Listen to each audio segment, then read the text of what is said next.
Today I will show you how to update CapCut apps. CapCut Windows apps একদম সহজ update করা।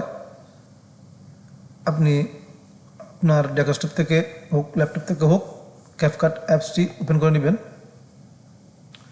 Open করার পরে এভাবে আপনার সামনে শো হবে। তো আপনি কি করবেন, এই যে দেখেন উপরে সেটিংস আইকন, এখানে ক্লিক করবেন। এখানে লাস্টে দেখেন ভার্সন, আমারটা 132 ভার্সনের। তো আপনার অবশ্যই ইন্টারনেট কানেকশন থাকতে হবে, না হলে আপডেট করতে পারবেন না। তো এই ইন্টারনেট কানেকশন দিয়ে আপনি এই কাজটা করবেন। তো এই ভার্সনে ক্লিক করবেন, একটা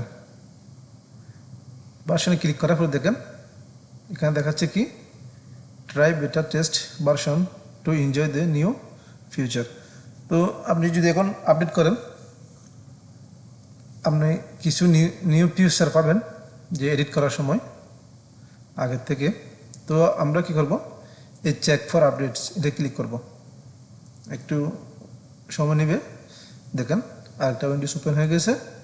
তো এখানে দেখেন এটা নিউ ভার্সন 1.5.1 বেটা টেস্ট ভার্সন 2, মানে আগের থেকে এটা পারফরমেন্স অনেক ভালো এবং আরও অনেক কিছু এটার মধ্যে পাওয়া যাবে যে আপনি স্মুথলি সুন্দরভাবে আপনার ভিডিওটি এডিটিং করতে পারবেন।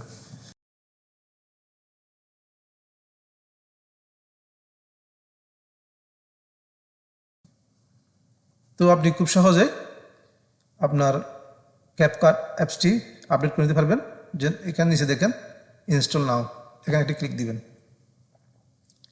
ক্লিক দেওয়ার পরে আপনার কাজ শেষ, অপেক্ষা করতে হবে। অবশ্যই এটা একটা 400 MB কাছাকাছি, প্রায় একটু সময় নেবে।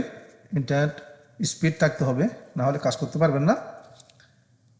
তো আমি আর দেখাচ্ছি না, দেখার কোনো কিছু নেই, জাস্ট এতটুকুই। তো ইনশাল্লাহ দেখা হচ্ছে অন্য কোনো ভিডিওতে। আল্লাহ হাফিজ।